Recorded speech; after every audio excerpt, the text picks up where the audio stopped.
Assalamualaikum warahmatullahi wabarakatuh. Halo guys, balik lagi di channel Safi. Sekarang kita ke part 2 ya guys, pengalaman selama di Mekah. Oke, kemarin terakhir itu kita tentang yang bis sholawat ya, kalau nggak salah. Sekarang kita ngelanjutin. Oh ya, selain, bis sholawat, itu ada yang namanya taksi. Taksi itu kayak kalau di Indonesia kayak sopir travel gitu loh, guys. Jadi dia itu bisa nganterin kemana aja yang kita mau, ya kan. Nah, tapi itu bayar ya, itu bayar sesuai sama apa jaraknya, jauh dekatnya. Tapi kita juga harus pinter-pinter nawar, guys. Oh ya, jangan lupa ya kalau misalkan naik travel pribadi itu jangan sekali-sekali sendirian, guys. Pokoknya harus ada rombongan. Terkhusus lagi pokoknya harus ada laki-lakinya. Soalnya apa, guys? Ditakutkan kita tuh disasarin. Terus kan hawa nafsu laki-laki orang Arab itu kan gede-gede banget ya, guys. Pokoknya diingatkan lagi kalau mau berpergian naik travel atau taksi, itu tuh pokoknya harus ada laki-lakinya ya guys ya. Kalau dari hotel gua dulu sih di 308 Al Rayyan, itu tuh dari hotel menuju ke Masjidil Haram itu sekitar 10 menit kalau menggunakan bis sholawat. Itu harus harus antre ya guys ya.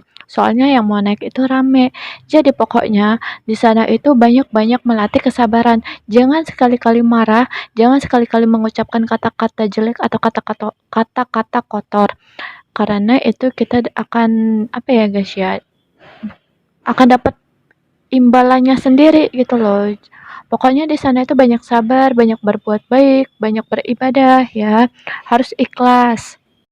Nah, setelah di Masjidil Haram, itu tuh sholatnya tuh rame banget pada musim haji, bisa sampai pelataran. Nah, gue belum dapet sih kalau misalkan sholat di dalamnya. Gue tuh paling di ini di dalam deket Ka'bah itu sama di pelataran Masjidil Haram. Oh ya, kalau di Masjidil Haram itu tuh nggak ada nomor gerbang. Kalau di Madinah kan ada nomor gerbang. Tapi kalau di Masjidil Haram nomor pin nomornya itu hanya ada pada pintu masuk. Jadi dia tidak ada nomor gerbang tapi hanya ada nomor pintu masuk. Nomornya itu ada di dalam ruangan masjid, sekitaran masjid gitu ya guys ya. Jadi sama aja, hafalin. Kalau misalkan mau keliling Masjidil Haram, itu hafalin nomor berapa gitu. Pokoknya ingetin, jangan sampai pisah dari rombongan gitu ya. Nah, terus di sekitaran Masjidil Haram itu jangan apa?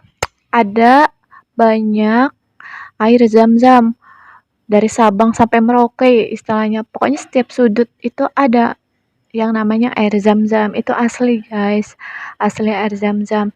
Dan air zam-zam itu saking banyaknya itu dipakai buat minum, buat wudhu, terus buat cuci muka segala macem boleh.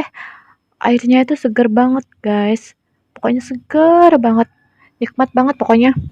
Nah, terus di Masjidil Haram itu juga ada yang namanya Zam-Zam Tower.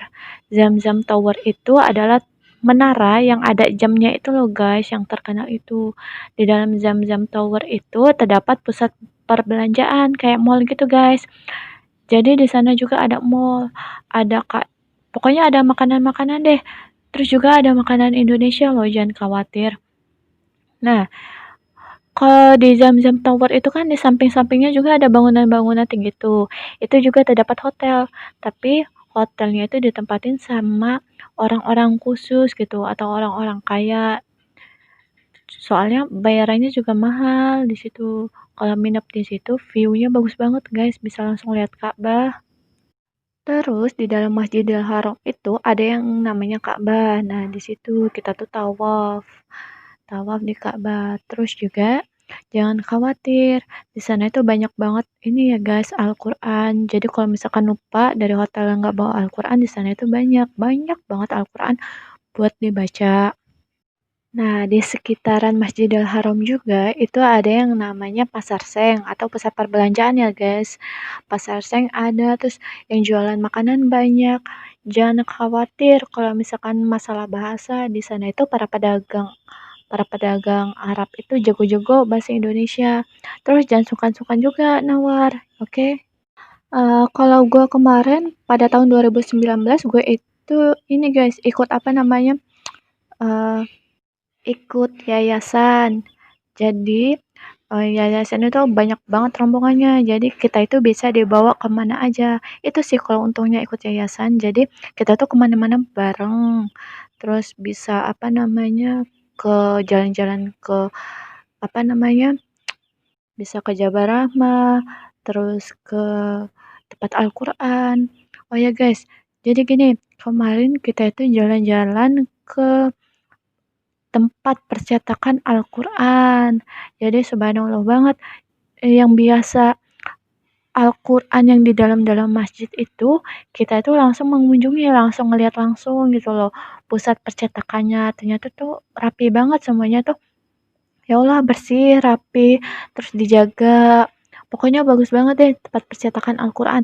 Ada yang dari pertama kali keluar cetakannya tahun berapa itu, sampai tahun terbaru percetakannya. Jadi Al-Quran yang itu tuh cetakannya tuh dari sana gitu loh.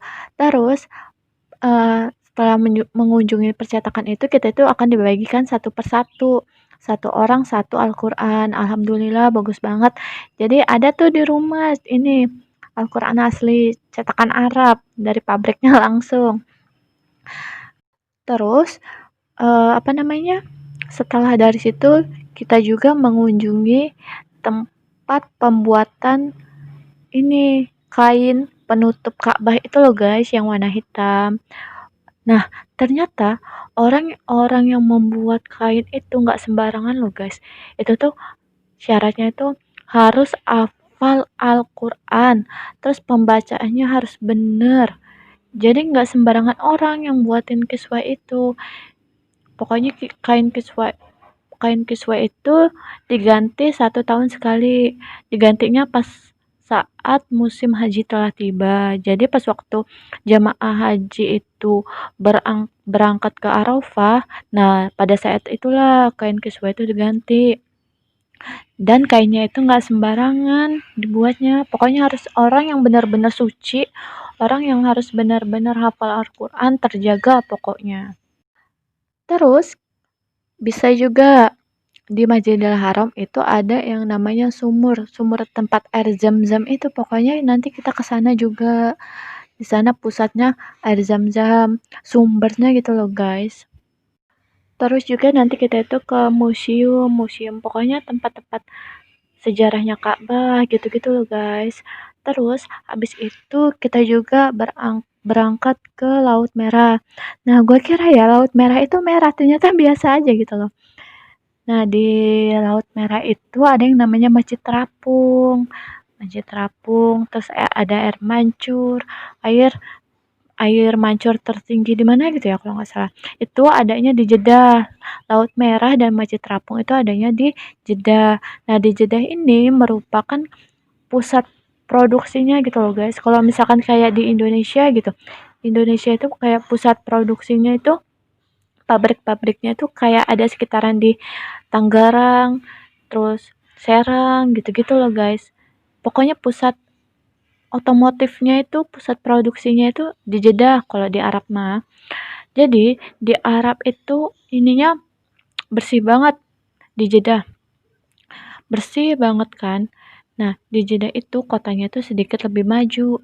Soalnya di situ pusatnya barang masuk. Pokoknya barang masuk pasti ngelewatin Jeddah dulu.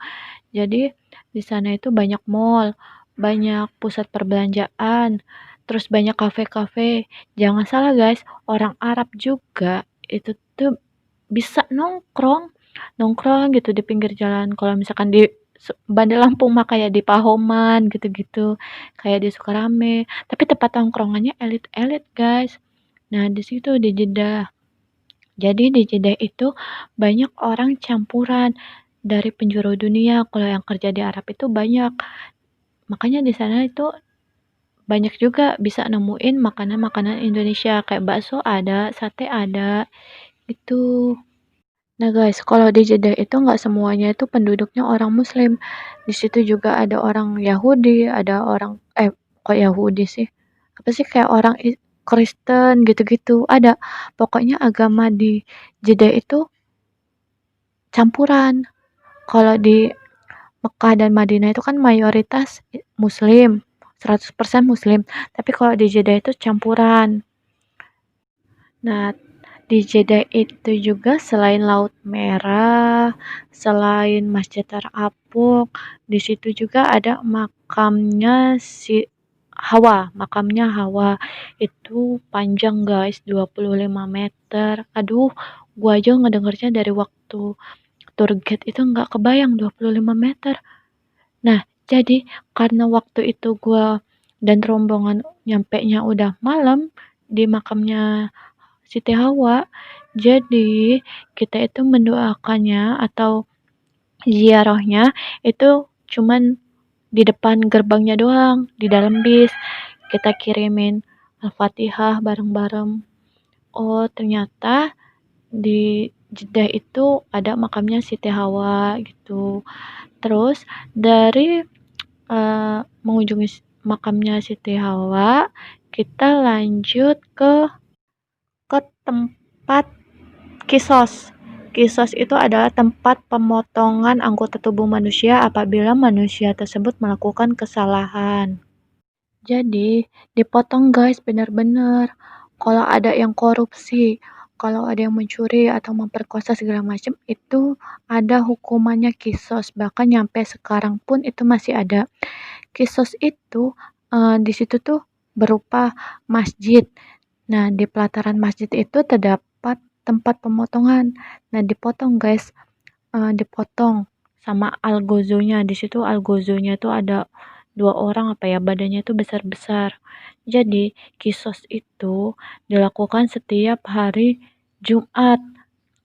Jadi, orang yang terdakwa itu tuh diizinkan melakukan sholat Jumat berjamaah terlebih dahulu.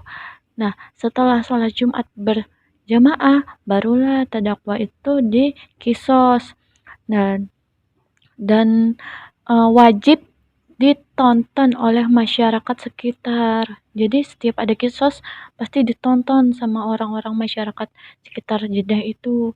Kemudian disiapkan juga kayak ini guys, air pemadam kebakaran itu. Jadi kalau misalkan darahnya muncrat, itu langsung disemprot sama air pemadam kebakaran. Itu pokoknya langsung aja. Jadi serem guys ternyata di Jeddah itu. Oh iya, gue lupa. Karena Arab itu mengandung ini hukumnya itu hukum Islam. Jadi itu mainnya modal kisos gitu loh guys. Nah, kalau kota Jeddah itu kotanya yang maju, eh, bersih banget pokoknya. Pokoknya seluruh Arab itu nggak ada sama sekali sampah guys. Bersih, celing, celing, celing banget. Nah, terus juga nih guys, kalau masyarakat Arab kayak yang podcast gue sebelumnya tuh dibagi 2 tempat kan, Kabupaten A dan Kabupaten B. Semisal Kabupaten B ini apa namanya terkhusus buat masyarakat orang Arab asli gitu loh. Nah, di Kabupaten B ini terbagi dua wilayah. Yang satu itu wilayahnya khusus buat masyarakat orang Arab asli. Nah, yang bagian satunya lagi itu khusus orang-orang pendatang. Jadi agak berbeda sedikit guys. Biasanya kalau orang masyarakat Arab itu rumahnya bagus-bagus gitu. Rumahnya bagus-bagus. Apalagi kalau misalkan dia orang konglomerat atau orang kaya gitu. Pasti di atasnya itu ada kayak kubah gitu guys. Itu menunjukkan bahwa mereka itu adalah orang kaya gitu loh. Jadi kalau kalian nanti melihat ada rumah di atasnya ada kubah, berarti itu adalah orang-orang kayak istilahnya kayak orang kalau di Indonesia itu kayak keturunan ningrat gitu-gitu loh guys, orang kaya darah biru. Nah, kalau penduduk di luar masyarakat Arab, kayak misalkan ada orang Indonesia, orang Asia, orang mana gitu dari penjuru dunia, itu biasanya bangunan rumahnya itu sederhana. Terus ya kayak padat pemukiman gitu loh guys. Bahkan gue lihat juga ada yang di batu-batu itu nyampe ada rumah. Soalnya apa, biaya tanahnya itu mahal, kalau mau buat rumah sendiri itu. Mending mereka ngontrak, lebih murah gitu loh guys. Jadi padat banget penduduknya, pokoknya kayak kota Tangerang gitu padat penduduk. Mereka tuh kebanyakan itu ngontrak guys, gitu. Nah, karena gue taunya kayak di Jeddah gitu ya kan ya guys. Di Jeddah itu ternyata ada yang nggak pakai jilbab, wanita Arabnya. Nah, gue kaget, kenapa kok ada yang nggak pakai jilbab? Oh iya, ternyata ini tadi mayoritas agamanya beda-beda.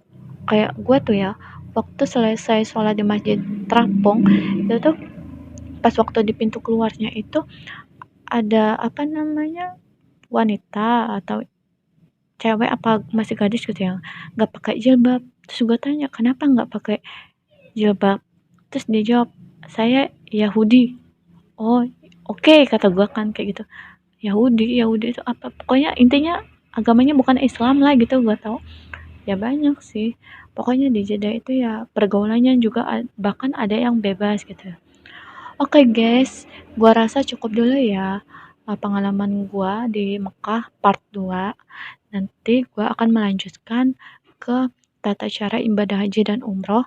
Terus podcast selanjutnya juga barang-barang apa aja sih yang perlu disiapkan untuk dibawa ke Arab sana gitu. Dadah, terima kasih guys.